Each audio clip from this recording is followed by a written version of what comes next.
अब चाहिँ तपाईहरुले चाहिँ राष्ट्रघात गर्नुभयो भने तपाईहरुलाई हामी बाँकी राख्दैनौं। श्रीलंका त एउटा उदाहरण मात्र, तपाईहरुको हालत त्यो भन्दा बत्तर हुनेवाला छ। Sher Bahadur Deuba don't deserve to be our prime minister. रगत उम्लेर नै हामी राखेका हौ। आक्रोश मात्रै व्यक्त गर्न सक्नुभयो, एट्याकै गर्ने पनि योजना थियो। तपाईको 1 मिटर नजिक आएर पनि तपाईको जेट सिक्युरिटी तोडेर जे सुकै पनि गर्न सक्छ। माननीय प्रधानमन्त्री हिंसै गर्नुभयो नि तपाईँ। त्यो हिंसा होइन, हामीले चाहेको भए मलाई जुत्ता हान्न सक्दैनथौँ।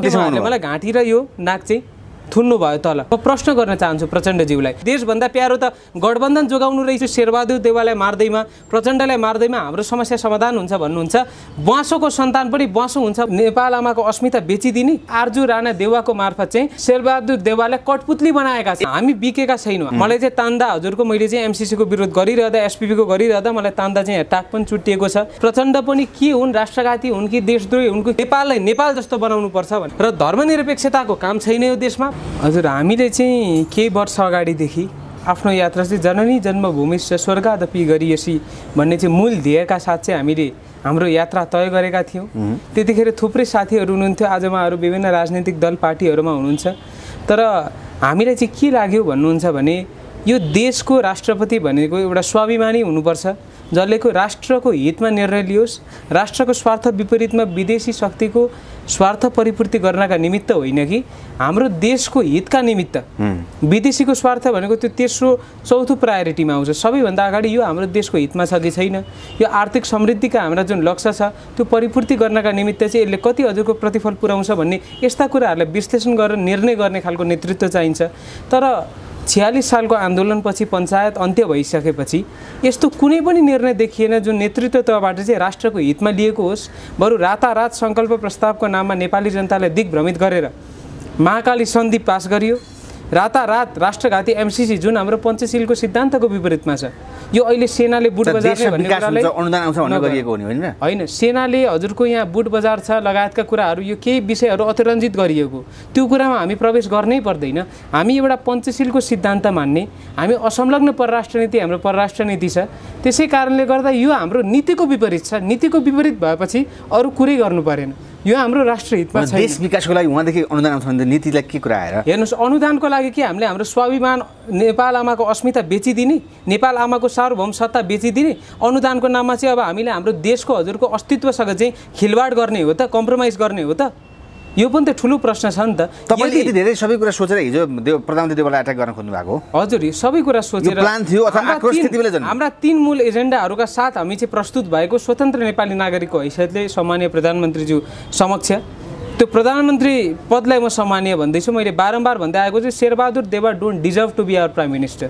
उहाँ हाम्रो प्रधानमन्त्री भन्ने लायकको पात्र नै होइन। किन जनताले बनाएको छ उहाँलाई? हेर्नुहोस्, उहाँ जनताले पुरै वैधानिक रूपमा बनाएको होइन। सर्वप्रथम त शेरबहादुर देवाका हरेक निर्णय पछाडिबाट उहाँका श्रीमती अर्धाङ्गिनीले गर्नुहुन्छ। कसरी गर्नुहुन्छ? प्रमाण चाहिन्छ। जुन चाहिँ अमेरिकाको इसारामा, जुन चाहिँ अमेरिका र तपाईँको युरोपियन युनियनको चाहिँ स्वार्थ परिपूर्ति गर्नका निमित्त चाहिँ आर्जु राणा देवाको मार्फत चाहिँ शेरबहादुर देवालाई कठपुतली बनाएका छन्। यही स्लोगन जब उहाँको विदेशमा बिहा भयो, तपाईँको अमेरिकासँग एउटा चाहिँ मध्यस्थकर्ताको हिसाबमा भयो भन्नेमा आरोप त्यही ल्याउन पर्ने तपाईँले पनि। एउटा कुरा म तपाईँलाई के भन्न चाहन्छु भने आज जुन इसाईकरणको ठुलो अभियान यो देशमा चलिरहेको छ आइएनजिओ एनजिओ मार्फत, जुन देशमा विभिन्न राष्ट्रघाती गतिविधिहरू चलिरहेको छन्, त्यसको मूल नेतृत्व भनेको तपाईँको ब्याकग्राउन्डमा हेर्नुहुन्छ भने प्रष्ट रूपमा त आउनु भएको छैन। आर्जु राणा देवा हुनुहुन्छ। देशका लागि विकास भएन, आयोजना आएन देशका लागि। त्यस्तै एनजिओ आइएनजिओको काम के हो भन्नुहुन्छ भने ह्युमन राइटका मुद्दाहरूमा, तपाईँका सिभिल राइटका मुद्दामा, एजुकेसन, हेल्थ, सबै एनजिओका आफ्नो एउटा सर्टेन एउटा अब्जेक्टिभ हुन्छ। त्यो अब्जेक्टिभलाई इस्टाब्लिस गर्नका निमित्त, सोसाइटीमा फुलफिल गर्नका निमित्त त्यो अर्गनाइजेसनले काम गर्ने हो। तर यहाँ 90% इन्टरनेसनल नन गभर्मेन्टल अर्गनाइजेसनहरू चाहिँ पोलिटिकल मिसनको रूपमा युरोपियन युनियनको स्वार्थभित्र आएर, अमेरिकाको स्वार्थभित्र आएर चाहिँ आइएनजिओहरू चाहिँ यहाँ सक्रिय छन्। र यसको सबैभन्दा ठुलो उदाहरण म दिन चाहन्छु। नेपालमा पछिल्लो 10-15 वर्षदेखि पोलिटिकल मिसन जुन चाहिँ हामीले प्रष्ट रूपमा देखेको छौँ, इसाईकरण, हातमा पैसा दिएर तपाईँको हिन्दूहरूलाई, बुद्धिस्टहरूलाई, किराँतीहरूलाई भ्रमित गरेर धर्म परिवर्तन गर्न खोजिँदैछ। र अरू थुप्रै यस्ता उदाहरणहरू पनि छन्। त्यसै कारणले गर्दा चाहिँ अब एसपीपी एसपीपीकै उदाहरण म तपाईँलाई दिन चाहन्छु। एसपीपीको हजुरको मुद्दा त अब भइसक्यो भनेर त स्पष्ट रूपमा नेतृत्व तहबाट चाहिँ जनताले सम्बोधन गर्नुभएको हो। तर अहिलेसम्म पनि कूटनीतिक तहबाट यदि हो भने संयुक्त राज्य अमेरिकालाई कूटनीतिक तहबाट पत्रचार किन उहाँहरूले गर्न सक्नुभएको छैन, किन पत्रचार गर्ने ल्याकत राख्न सक्नुभएको छैन, यो सबैभन्दा ठुला आज हाम्रो नेतृत्व तहहरूलाई प्रश्न हो। अर्को के हो भन्नुहुन्छ भने एमसीसीको जुन व्याख्यात्मक घोषणा भन्नुभयो, महाकाली सन्धिमा पनि त सङ्कल्प प्रस्ताव भनेर भन्नुभएको थियो। त्यो सङ्कल्प प्रस्तावको औचित्य के थियो त? जसरी महाकाली सन्धिमा सङ्कल्प प्रस्तावको कुनै औचित्य थिएन, जनतालाई दिग्भ्रमित गर्ने नै त्यो सङ्कल्प प्रस्तावको औचित्य थियो, त्यो सेम रणनीति चाहिँ एमसीसीमा पनि प्रयोग गरिएको हो भन्ने चाहिँ हामी देशभक्त नेपाली जनताहरूको मान्यता रहेको छ। यत्रो दिनसम्म चाहिँ तपाईँहरूले कहाँ जानुभयो त? किन यस्तो छ? एमसी पास हुँदैसम्म तपाईँ हराउनु भयो, एसपी पनि कहिले पास हुँदैसम्म हराउनु भयो, हिजो एट्याक किन गर्नुभयो? होइन, एसपीपीमा पनि हामी सडकमै थियौँ। यहाँ के छ भने हामी अलिकति फरक गर्दाखेरि मात्र मिडियाले अब अटेन्सन दिने गर्नुहुन्छ। मिडियाले हामीलाई अटेन्सन दिएपछि मात्र जनता समक्ष चाहिँ हाम्रा कुराहरू पुग्ने गर्छन्। त्योभन्दा अगाडि पनि हामी माइती घरमण्डलामा बानेश्वरमा बारम्बार नेतृत्व तहहरूलाई दबाब दिँदै आइरहेका एमसीसी पास हुँदैसम्म त बिकिसके, तपाईँले त बिकिसक्नु भन्ने आरोप लाग्यो। होइन, हामी बिकेका छैनौँ। हामीले एकदमै जोरदार प्रयास गरेका थियौँ र अहिले पनि हाम्रो जुन संयुक्त नागरिक आन्दोलन छ, यो नागरिक आन्दोलनका मैले भनिसकेका छु 3टा मुख्य उद्देश्य रहेका छन्। नागरिक विधेयकका जुन 2टा राष्ट्रघाती प्रावधान छन्, अङ्गीकृत नागरिकतालाई चाहिँ तत्काल हजुरको विवाह गर्ने बित्तिकै समयावधि नतोकिकन नागरिकता दिने, र अर्को भनेको चाहिँ हजुरको जुन एउटा संरक्षक राखेर चाहिँ वंशजको आधारमा चाहिँ बुवा आमाको अत्तोपत्तो नभए पनि राष्ट्रिय तथ्याङ्कमा उहाँहरूको चाहिँ नाम नभए पनि चाहिँ उहाँहरूले चाहिँ वंशजको आधारमा नागरिकता दिने भन्ने दुई चाहिँ खुला सिमानाको कारणले गर्दा, भारतको इन्टेन्सनको कारणले गर्दा र हाम्रो भूराजनीतिक अवस्थालाई विश्लेषण गर्ने हो भने यो 2टा प्रावधान चाहिँ राष्ट्रिय स्वार्थ र हित विपरीत छ। त्यो कारणले गर्दा यो 2टा प्रावधान चाहिँ खारेज गरिनुपर्छ। अर्को एसपीपीको जुन हजुरहरूले जनताले त दिग्भ्रमित गर्नुभयो, यो वास्तविकता हो भने चाहिँ संयुक्त राज्य अमेरिकालाई चाहिँ नेतृत्व तहबाट पत्रचार गरिनुपर्छ। राष्ट्रघाती एमसीसीलाई चाहिँ हामी दिग्भ्रमित भएका छैनौँ, यसलाई खारेज गरिनुपर्छ। होइन भने चाहिँ प्रधानमन्त्री स्तरबाट नै तपाईँको 2 तहबाट छलफल गरेर जनतालाई स्पष्ट गरिनुपर्छ भन्ने हाम्रो 3टा रगत उम्लेर नै हामी लागेका हौँ। हेर्नुहोस्, हामीले बारम्बार सम्माननीय प्रधानमन्त्रीज्यूलाई भेट्ने प्रयत्न गऱ्यौँ तर हामीले भेट्न पाएनौँ। यहाँ राप्रपाले भेट्न पाउँछ, यहाँ नेपाली काङ्ग्रेसले, नेपाल कम्युनिस्ट पार्टीले भेट्न पाउँछ, अरू थुप्रै पार्टीले भेट्न पाउँछन्, तर हामी त कुनै पार्टीमा कुनै सामाजिक हामी नागरिक हौँ नि। गणतन्त्र भनेको के हो त? जुन तपाईँको एक्सेस हिजोको दिनमा चाहिँ नेतृत्व तहसँग जनताको थिएन, त्यो एक्सेसलाई चाहिँ हजुरको इस्टाब्लिस गर्नका निमित्त गणतन्त्र ल्याइएको होइन त। आज हामीहरूले नागरिकले हाम्रो समस्या, हाम्रो पीडा, हाम्रा प्रतिनिधिहरूलाई राख्न सक्दैनौँ भने के को गणतन्त्र? प्रधानमन्त्री देउवालाई के गर्ने योजना थियो? तपाईँले त्यही आवाज आक्रोश मात्रै व्यक्त गर्न सक्नुभयो, एट्याकै गर्ने योजना थियो? होइन, थिएन। हामीले एउटा सन्देश चाहिँ के दिन खोजेको हो भने यदि नेपाली नागरिकले चाहे भने चाहिँ तपाईँको 1 मिटर नजिक आएर पनि तपाईँको जेट सिक्युरिटी तोडेर जेसुकै पनि गर्न सक्छन्, गर्न सकिन्छ। नागरिकले जेसुकै पनि गर्न सक्छन् भनेर उहाँलाई एउटा हामीले सन्देश दिन पनि खोजेको हौँ। तर हिजोको हाम्रो कार्यक्रम हिंसक थिएन। हेर्नु, हामी पनि एउटा एजुकेटेड सिभिलाइज हिंसै गर्नुभयो नि तपाईँ। त्यो हिंसा होइन। हामीले प्रधानमन्त्रीज्यूलाई के भनेका छौँ, सुरक्षाको बिचमा तपाईँले त्यति धेरै गर्नु हिंसा होइन। हामीले चाहेको भए उहाँलाई जुत्ता हान्न सक्दैनथ्यौँ, चाहेको भए उहाँलाई गएर हजुरको ढुङ्गाले हान्न सक्दैनथ्यौँ, चाहेको भए हामीले तपाईँको हिंसक गतिविधिहरू हामीले अप्नाउन सक्दैनथ्यौँ। तर त्योभन्दा बढी अपमान गर्नुभयो नि तपाईँले। हामीले अपमान गरेका छैनौँ। मैले भने प्रधानमन्त्री पदलाई सम्मान छ, तर शेरबहादुर देउवाले यो प्रधानमन्त्री पदमा बस्नका निमित्त उहाँ पूर्ण रूपमा असक्षम। तपाईँको कोट च्यातिएको थियो हिजो? हजुर, यो कोट तपाईँ देख्न सक्नुहुन्छ। मेरो घाँटीमा पनि अघि बिहानसम्म पनि डाम थियो, अहिले हजुरको यहाँ तपाईँले देख्न पनि सक्नुहुन्छ, जुम गर्नुभयो भने यहाँ मलाई चाहिँ तान्दा हजुरको मैले चाहिँ एमसीसीको विरोध गरिरहँदा, एसपीपीको गरिरहँदा मलाई तान्दा चाहिँ टाक पनि चुट्टिएको छ। र म एउटा यो श्वास प्रश्वासको चाहिँ मेरो समस्या, ट्युमरको मैले अपरेसन इन्डियाबाट गरेर आएको, यहाँ त्यस्तो प्रविधि नभएको कारणले गर्दा त्यो श्वास प्रश्वासको समस्या पनि थियो। मैले भने उहाँहरूलाई मलाई नगर्नुहोस्, म तपाईँहरूसँग कोअपरेट गरौँला। त्यही पनि उहाँहरूले चाहिँ 2-3 मिनटसम्म चाहिँ एकदमै मलाई चाहिँ सास एकदम गाह्रो हुने गरी चाहिँ उहाँहरूले मलाई घाँटी र यो नाक चाहिँ थुन्नु भयो तल लगिसकेपछि पनि त्यो प्रति चाहिँ मेरो एउटा आपत्ति रहेको छ। त्यसपछि चाहिँ हामीले प्रहरी प्रशासनबाट चाहिँ राम्रै हिजोदेखि अहिले बिहानसम्म नछुट्दासम्म तपाईँहरू प्रहरीको हिसाबमा बस्दा के यता भोग्नुभयो कि भएन अथवा कस्तो? हामीले भोगेनौँ। म आफै पनि हजुरको लगभग 25-26 पटक हिरासतमा परिसकेको छु। पछिल्लो 4-5 वर्षमा राष्ट्रियताकै मुद्दामा लडिरहँदाखेरि कम्पेरेटिभली हेर्ने हो भने चाहिँ हिजो हामीले प्रहरी कार्यालयमा चाहिँ राम्रै व्यवहार गरेको मैले मानेको छु। त्यसो भएदेखि नागरिकता अध्यादेशको कुरा र एमसीसी लगायतका कुराले तपाईँको रगत उम्लेर यो हिजोको प्रति एउटा देशभक्त नेपाली नागरिकको हैसियतले त्यो आयो। तर त्यहाँ के जस्तै प्रधानमन्त्री शेरबहादुर देउवा हुनुहुन्छ अहिले गठबन्धनको सरकारमा, तर यसो एकदमै अगुवा त म आफू छु भनेर पुष्पकमल दाहाल प्रचण्डले भन्नुभएको छ नि त। गठबन्धनको उहाँ विशेष व्यक्ति पनि हो, जबकि हाम्रो नेतृत्वबाट अथवा हाम्रो अगुवाबाट नागरिकता आदेश जारी भयो भने उहाँ जनकपुरसम्म गएर 8-10 लाखलाई चाहिँ खुसी पारियो, अब ढुक्क भयो भनेको पनि अभिव्यक्ति आइसक्यो। अहिले गठबन्धनको नेतृत्व कसले गरिरहनु भएको छ? अहिले देशको सर्वोच्च पदमा को हुनुहुन्छ त? हामीले हाम्रो आपत्ति शेरबहादुर देउवासँग पनि हो, प्रचण्ड पनिसँग हो। हामीले चाहिँ शेरबहादुर देउवासँग मात्र हाम्रो आपत्ति हो भनेको होइनौँ।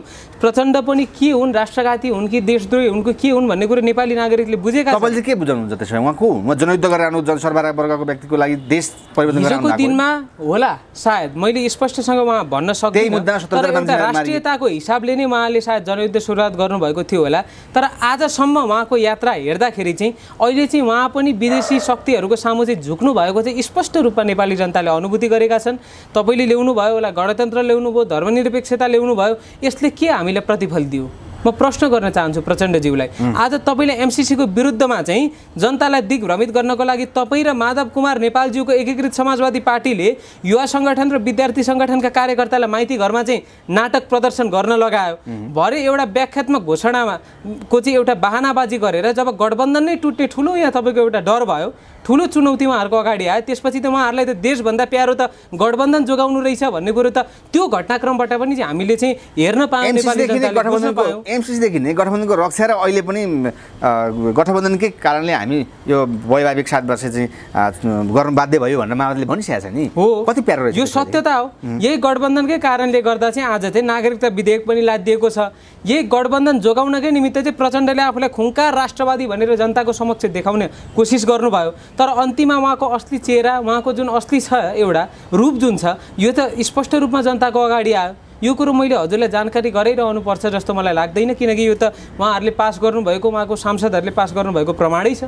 तर उहाँका नजिकै नारायण काजी शेष त अहिले विरोधै गरिनु भएको छ गर्न त। हेर्नुहोस्, यो सबै उहाँको नाटक प्रदर्शन। कसरी नाटक हो? यो पार्टीभित्रका नेताहरूले चाहिँ अब जनताहरू चुप लागेर बस्दैनन्, जनताहरू अझै पनि आक्रोशित छन्। जुन आक्रोश चाहिँ एमसीसीको यो राइजमा थियो त्यो अझै पनि जनताहरूमा छ भनेर अलिकति यो नाटक प्रदर्शन उहाँहरूको अहिले होइन धेरै वर्षदेखि नै उहाँहरूको प्रदर्शन गरिरहने उहाँहरूको यो एकदम लामो एउटा म भन्छु संस्कारै जस्तो भइसकेको छ राजनीतिक पार्टीहरूको।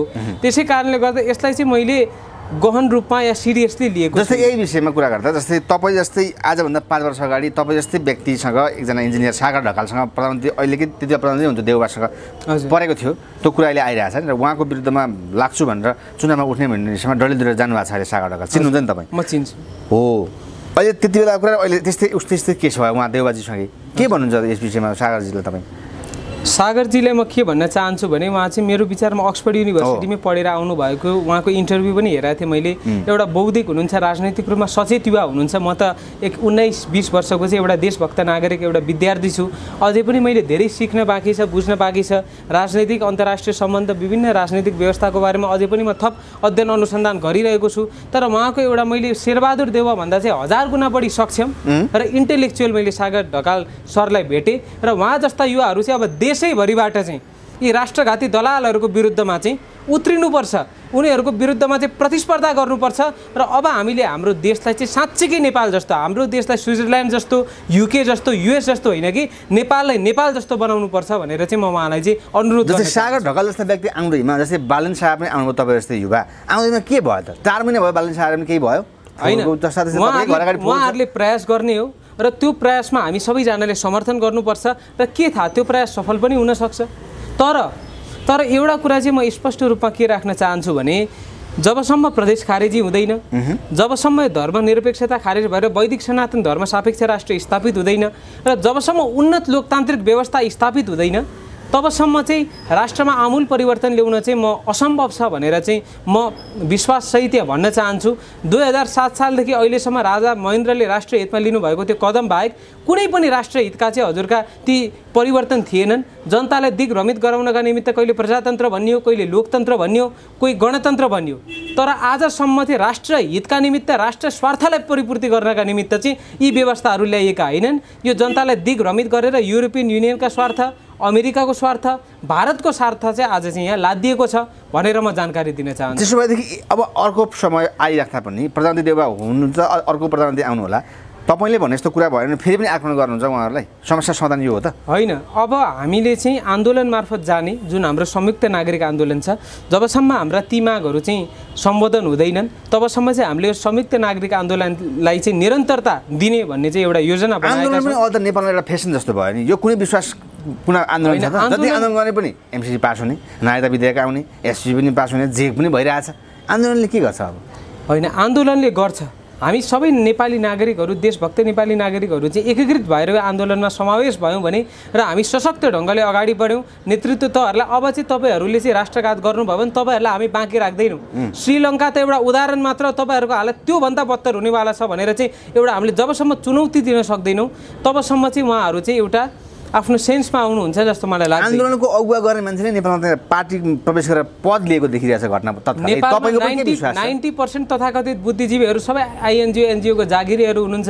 युरोपियन युनियन अमेरिकाको तपाईँको आज स्वार्थ परिपूर्ति गर्नका निमित्त परिचालन हुनुहुन्छ। बाँकी 10% बुद्धिजीवीज्यूहरू पनि पदीय प्रलोभनको कारणले गर्दा को अध्यक्ष बस्ने को महासचिव बस्ने भनेर पदको बाँडफाँड नमिलेकै कारणले गर्दा बुद्धिजीवीहरू एकीकृत हुन सक्नु भएको छैन राष्ट्रिय हितमा। यो कटु सत्य हो, यो तितो सत्य हो। यो सत्यलाई मैले पनि स्वीकार्छु र केही हाम्रो अभियन्ताहरूले चाहिँ सुरुमा एउटा राष्ट्रियताको मुद्दा उठाउनु भयो तर पछि चाहिँ आफ्नो व्यक्तिगत आर्थिक रूपमा र राजनीतिक रूपमा आफूलाई स्थापित बनाउने मात्र काम गर्नुभयो। यो पनि सत्य हो र उहाँहरूलाई मैले बारम्बार विनम्र अनुरोध गरेको छु आउनुहोस् हामी सबै एकीकृत हौँ तपाईँको नेतृत्वमा हामी आउन तयार छौँ राष्ट्र हितका मुद्दाहरू उठाउनुहोस् राष्ट्रियताको मुद्दा उठाएर अगाडि बढौँ भनेर विनम्र अनुरोध गर्दा पनि उहाँहरू मान्नु भएन। योभन्दा बढी हामीले चाहिँ कति उहाँहरूलाई अनुरोध गर्ने त्यसै कारणले गर्दा यो नेतृत्व चाहिँ कसैले होइन नेपाली नागरिकले गर्ने हो। अहिलेका नेपाली देउबा प्रचण्ड उनी नेपाली नागरिक होइन कति वर्षदेखि जेल नेल एउटा चाहिँ तपस्या गरेर नेपालका विदेशी एजेन्टहरू भन्छु म शेरबहादुर देउबा प्रचण्ड ज्यूहरूलाई चाहिँ नेपाली एजेन्टहरू होइन कि नेपाली अनुहारका विदेशी एजेन्टहरू नेपाली अनुहारका त छन् तर उहाँहरूको काम के हो भने विदेशीको स्वार्थ परिपूर्ति गर्नका निमित्त प्रतिनिधि सभामा चाहिँ तपाईँको उहाँहरूका विधेयक पास गरिदिनका निमित्त चाहिँ कठपुतलीको काम गर्नुभएको छ भनेर म उदाहरणको लागि रविन्द्र मिश्र जस्ता व्यक्ति त्यसै गरी नयाँ अनुहार आउने नयाँ सुशासनको लागि आउने भन्दा भन्दै उहाँले सक्नु भएन होइन उहाँले त आफ्नो पार्टी जोगाउन सक्नु भएन। उहाँले पार्टी जोगाएर आफ्नो विचारसहित अगाडि आउन पाउनुहुन्थ्यो। एउटा सानो पार्टी जुनले चाहिँ हजुरको संसदमा अहिलेसम्म एक सिट पनि जितेको थिएन त्यति सानो पार्टी यदि उहाँले टिकाउन सक्नु हुँदैन भने उहाँले चाहिँ ठुलो 2/3 सरकार ल भनौँ बनाइ पनि हाल्नुभयो भने त्यो टिकाउन सक्नुहुन्छ भन्ने चाहिँ के प्रमाण छ? जनताले उहाँलाई सानो सानो गर्न दिएन जनताले विश्वास गरेन नि त होइन नगरेको होइन। यदि उहाँले चाहिँ आफ्नो गतिविधिलाई निरन्तरता दिइरहनु भएको भए मेरो विचारमा यो पालि उहाँको कम्तीमा पनि धेरै नभए 17-18 सिट आउँथ्यो। कम्तीमा एउटा प्रतिपक्षको भूमिका चाहिँ उहाँले निर्वाह गर्न सक्नुहुन्थ्यो जस्तो मलाई लाग्छ। तर उहाँ तपाईँको चुनाव अगाडि नै आफ्नो चाहिँ बाटोबाट चाहिँ भ्रमित हुनुभयो। उहाँले चाहिँ एउटा आफ्नो सानो पार्टीलाई पनि जोगाउन सक्नु भएन जसले गर्दा चाहिँ उहाँको नेतृत्वको क्षमतामा चाहिँ अलिकति प्रश्न चिन्ह उठ्यो भन्ने चाहिँ देशमा अब के राजाको आवश्यकता भएको? देशमा अब राजाको आवश्यकता भएको होइन देशमा अब उन्नत लोकतान्त्रिक व्यवस्थाको आवश्यकता भएको हो। जबसम्म उन्नत लोकतान्त्रिक व्यवस्था स्थापित हुन सक्दैन वैदिक सनातन धर्म सापेक्ष राष्ट्र स्थापित हुन सक्दैन तबसम्म देशमा परिवर्तन सम्भव छैन र राजा पनि बहुमत तपाईँका नागरिकहरूको चाहना छ भने सांस्कृतिक राज संस्था संवैधानिक राज संस्थालाई स्थापित गर्न सकिन्छ। तर कुन हिसाबले भन्नुहुन्छ भने हाम्रो देशको राष्ट्रपति जसरी देशको प्रतिनिधित्व विदेशमा गर्ने हिसाबले तर कार्यकारी भूमिका कार्यकारी शक्ति भनेको चाहिँ प्रधानमन्त्रीमै निहित हुन्छ। यो कुरा चाहिँ म जानकारी दिन चाहन्छु। धेरै साथीहरूले राज संस्थालाई अप्रजातान्त्रिक भन्नुहुन्छ। वर्ल्डको सबैभन्दा डेमोक्रेटिक कन्ट्री कुन हो थाहा छ तपाईँलाई? सिभिल राइट ह्युमन राइट सबै कुरालाई चाहिँ क्यालकुलेट गरेर चाहिँ युके लगायतका धेरै तपाईँको इकोनोमिक अर्गनाइजेसनहरूले पनि लिस्टमै कसलाई राखेका छन् थाहा छ? नर्वेलाई राखेको छ। नर्वेको हामीले विभिन्न तपाईँका राजनीतिक नेताहरूले पनि उदाहरण दिने गर्नुहुन्छ। कतिवटा खुसी तपाईँको राष्ट्र छ कति हजुरको मौलिक अधिकार नैसर्गिक अधिकारहरू चाहिँ निःशुल्क रूपमा चाहिँ जनताले पाएका छन् गुणस्तरीय प्राप्त गरेका छन् सुख सुविधा भनेर हाम्रो नेतृत्वले उदाहरण दिनुहुन्छ। तर संसारकै सबैभन्दा बढी डेमोक्रेटिक कन्ट्रीको राजनीतिक व्यवस्था संवैधानिक राज संस्था सहितको समानुपातिक संसदको व्यवस्था छ। संवैधानिक राज संस्था हुँदाहुँदै पनि वर्ल्डको सबैभन्दा डेमोक्रेटिक राष्ट्र कसरी भयो त नर्वे? किनकि यदि जनता खुसी हुन्छन् भने यदि त्यो देशको भूपरिवेष्टित भौगोलिक तपाईँको एउटा अवस्था अनुसार त्यो राज्यलाई या राष्ट्रलाई चाहिँ सुहाउँदो किसिमको व्यवस्था छ भने त्यो प्रजातान्त्रिक हुन्छ गणतान्त्रिक हुन्छ। एउटा संवैधानिक राज संस्था हुँदैमा सांस्कृतिक राज संस्था हुँदैमा त्यसलाई चाहिँ अलोकतान्त्रिक अप्रजातान्त्रिक भनिहाल्नुपर्ने म आवश्यकता देख्दिनँ। जस्तै राजा महेन्द्रले त्यतिखेर त्यो कठोर कदम नचाल्नु भएको भए आज हामीले नेपाली भन्न पाउँदैन थियौँ। सायद मेरो जन्म दर्ता पनि भारतीय सरकार भनेर आउँथ्यो, मेरो नागरिकता पनि भारतको आधार कार्ड भएर आउँथ्यो र नेपाल सायद भारतको एउटा प्रदेश हुन्थ्यो जस्तो मलाई लाग्दछ। त्यही कारणले गर्दा इतिहासमा पनि हाम्रो राजाहरूले चाहिँ जहिले पनि देशको स्वार्थलाई परिपूर्ति गर्नका निमित्त कठोर कदमहरू चाल्नु भएको छ र अबका दिनहरूमा चाहिँ के समय अनुकूल हामी चल्नुपर्छ।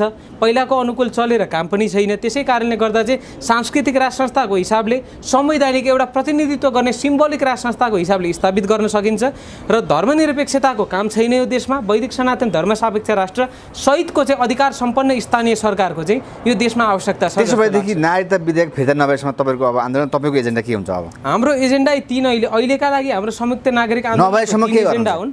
तबसम्म हामी निरन्तर रूपमा चाहिँ हाम्रो आन्दोलनलाई अगाडि बढाउँछौँ। यसका कार्यक्रम अब कस्ता हुन्छन् भन्ने कुरा चाहिँ हामीले छिटै प्रेस मार्फत जानकारी दिनेछौँ। हाम्रो टिममा अहिले सल्लाह भइरहेको छ अब कसरी अगाडि बढ्ने। के म प्रतिबद्धता दिन सक्छु यहाँबाट भने जबसम्म हाम्रो नागरिकता विधेयकका प्रावधानहरू खारिज गरिँदैन र एसपीपीलाई चाहिँ संयुक्त राज्य अमेरिकालाई चाहिँ कूटनीतिक तहबाट पत्राचार गरिँदैन तबसम्म हाम्रो संयुक्त नागरिक आन्दोलन रोकिने छैन भनेर यति प्रतिबद्धता चाहिँ म दिन चाहन्छु। तर हाम्रा कार्यक्रमहरूको चाहिँ सम्पूर्ण जानकारी चाहिँ केही दिनपछि चाहिँ हाम्रो प्रेस मार्फत चाहिँ हामीले चाहिँ सार्वजनिक गर्ने। अब त च्यालेन्ज भयो तपाईँले यदि तपाईँहरू जस्ता व्यक्तिले नागरिकता विधेयक फिर्ता गर्न सक्नु भयो भने त यो सम्पूर्ण खेर जाने होइन। हामीले गर्छौँ, यो हाम्रो प्रतिबद्धता हो, अडान हो। हामीलाई हेर्नुहोस् कसैको दबावले रोक्दैन, कसैको तपाईँको धम्कीले छेक्दैन, किनकि हामी कुनै राजनीतिक पार्टीका कार्यकर्ता पनि होइनौँ, हामी कुनै सामाजिक अभियानका अभियन्ता पनि होइनौँ। हामी भनेको त स्वतन्त्र नेपाली नागरिक। तपाईँलाई पछि यही शेरबहादुर देवालले आउनुहोस् बोलौँ पद प्रतिष्ठा पैसा सुविधा आवश्यक भयो भने तपाईँ गइहाल्नुहुन्छ नि? होइन, चाहिँदैन। किन चाहिँदैन? उहाँहरूको पत्र आज पनि अर्जुन राज पौडेल नेभी सङ्घको सहमहामन्त्री, अनुराग सोबीको सचिव, अखिल क्रान्तिकारीको चाहिँ सचिव खान सक्ने हैसियतको मान्छे हो। बुझ्नुभयो नि? धेरै त तपाईँका त्यस्ता पार्टीका विद्यार्थी सङ्गठनका मान्छेहरूले मलाई आह्वान पनि गरेका थिए, ठुला ठुला राजनीतिक पार्टीका। तर के छ भने म जान चाहदिनँ। एउटा के हुन्छ भने कतिपय साथीले मैले भन्ने गरेको सुन्छु शेरबहादुर देवाललाई मार्दैमा, प्रचण्डलाई मार्दैमा हाम्रो समस्या समाधान हुन्छ भन्नुहुन्छ। ब्वाँसोको सन्तान पनि ब्वाँसो हुन्छ भनेर हाम्रो एकजना स्वागत नेपालज्यूले भन्नुहुन्छ। त्यो कुरो मलाई एकदमै चित्त बुझ्छ। यो राजनीतिक परिवेशमा हुर्किएका गगन थापा, विश्वप्रकाश शर्मा लगायतका नेताहरूमा पनि कुनै हजुरको चाहिँ यो कुनै हजुरको डिफरेन्समा म सहमत छुइनँ, किनकि त्यो सेम राजनैतिक परिवेशमा हुर्केको नेतृत्वको पनि त्यही किसिमको व्यवहार, त्यही किसिमको चरित्र, त्यही किसिमका निर्णयहरू देखिन पाइन्छ भन्ने कुरो जस्तो लाग्छ मलाई। त्यही भएर जबसम्म यो चरित्रको अन्त्य हुँदैन, यो परिवेशको अन्त्य हुँदैन, जबसम्म राष्ट्र हितमा परिपूर्ति गर्नका निमित्त त्यस्तो व्यवस्था डिजाइन गरिँदैन, त्यस्तो व्यवस्था स्थापित गरिँदैन, तबसम्म यो देशमा आमूल परिवर्तन असम्भव छ। त्यसो भएदेखि तपाईँलाई मनपर्ने नेता को त नेपालमा? नेपालमा मलाई मनपर्ने नेता अहिले कोही पनि छैनन्। एकजना भन्नुहोस्। होइन, कोही पनि छैनन्।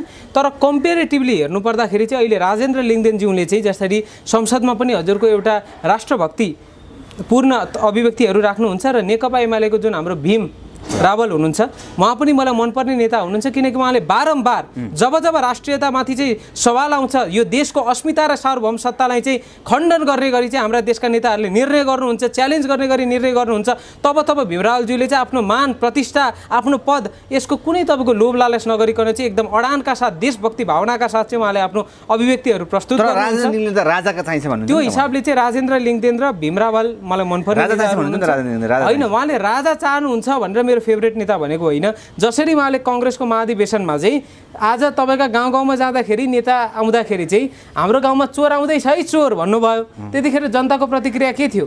कोही नेता छ यस्तो जसले चाहिँ अझै राष्ट्रिय नेताहरूकै अगाडि यसरी खुला रूपमा चाहिँ हजुरको यो कटु सत्य बोल्न सक्नुहोस्? त्यस्तो नेता मैले राजेन्द्र लिङ्गदेन देखेँ। त्यो हिसाबले राजेन्द्र लिङ्गदेन सरको अब अरू एजेन्डाहरू पनि जस्तो भ्रष्टाचार मुक्त हाम्रो देश, प्रत्यक्ष निर्वाचित कार्यकारी प्रमुख, हजुरको प्रदेश खारेजी, यी मुद्दाहरूमा मेरो सहमति पनि छ। हामी सबै नेपाली जनताहरूको चाहिँ एउटा समर्थन पनि रहेको छ। त्यो हिसाबले राजेन्द्र लिङ्गदेन र डाक्टर भीम रावल चाहिँ मलाई मनपर्ने नेता हुन्। रवि लामिछाने आउँदै हुन्छ नि देशको ढोकढोकी भगवान, उहाँले स्वागत छ। उहाँ एउटा राष्ट्रवादी पत्रकार हुनुहुन्छ, अवश्य पनि सहयोग गर्छौँ। उहाँहरूको एजेन्डा देशको पक्षमा छ, राष्ट्रियताको पक्षमा छ भने हामीले सहयोग गर्छौँ। राष्ट्रियताको पक्षमा छैन, उहाँहरू पनि फेरि त्यही युरोपियन युनियन र अमेरिकाबाट चाहिँ परिचालित हुने प्रयत्न गर्नुभयो भने फेरि खुला रूपमा विरोध पनि गर्छौँ। कमाउनका लागि को चाहिँ हजुरको समर्थन लिनका लागि चाहिँ हामीले चाहिँ नराम्रोलाई राम्रो, राम्रोलाई नराम्रो भन्दैनौँ। जे सही छ त्यसलाई सही, जे गलत छ त्यसलाई गलत भन्ने मेरो चरित्र हो र म त्यो गर्छु। रवि लामिछानेको आवश्यकता छैन त्यसमा होइन। रवि लामिछाने अगाडि बढ्नुहोस्, उहाँले राष्ट्रको हितका निमित्त त्यस्ता एजेन्डाहरू ल्याउनु भयो भने उहाँले समर्थन गरिन्छ। तर उहाँले अब राष्ट्र हितका एजेन्डाहरू ल्याउनु भएन, उहाँको पनि गतिविधिहरू चाहिँ अलिकति हजुरको कोही बाहिरी शक्तिबाट चाहिँ प्रभावित देखियो भने चाहिँ उहाँलाई समर्थन गर्ने हामी होइन, अहिलेसम्म त्यस्तो देखिएको छैन। अब आगामी दिनहरूमा यो कुरो चाहिँ थाहा हुनेछ। अन्तिममा प्रचण्ड देउवालाई सल्लाह के छ? हामी के भन्न चाहन्छौँ भने अब तपाईँहरू राजनीतिबाट सन्यास लिनुहोस् र अब हजुरका युवा पुस्ताहरूलाई हस्तान्तरण गर्नुहोस् र सक्नुहुन्छ भने चाहिँ यो व्यवस्था परिवर्तन त हामीले गरेरै छोड्छौँ। प्रत्यक्ष निर्वाचित कार्यकारी प्रमुख, प्रदेश खारेजी, वैदिक सनातन धर्म सापेक्ष राष्ट्र देशमा हामी स्थापित गरेरै छाड्छौँ। तर तपाईँहरूले गर्नुहुन्छ भने पनि गर्नुहोस्, हामी चाहिँ गाडेरै छाड्छौँ र तपाईँहरू चाहिँ राजनीतिबाट अब सन्यास लिनुहोस्, नाति नातिना खेलाउनुहोस् भनेर चाहिँ विनम्र अनुरोध गर्न चाहन्छौँ। धन्यवाद। Thank you.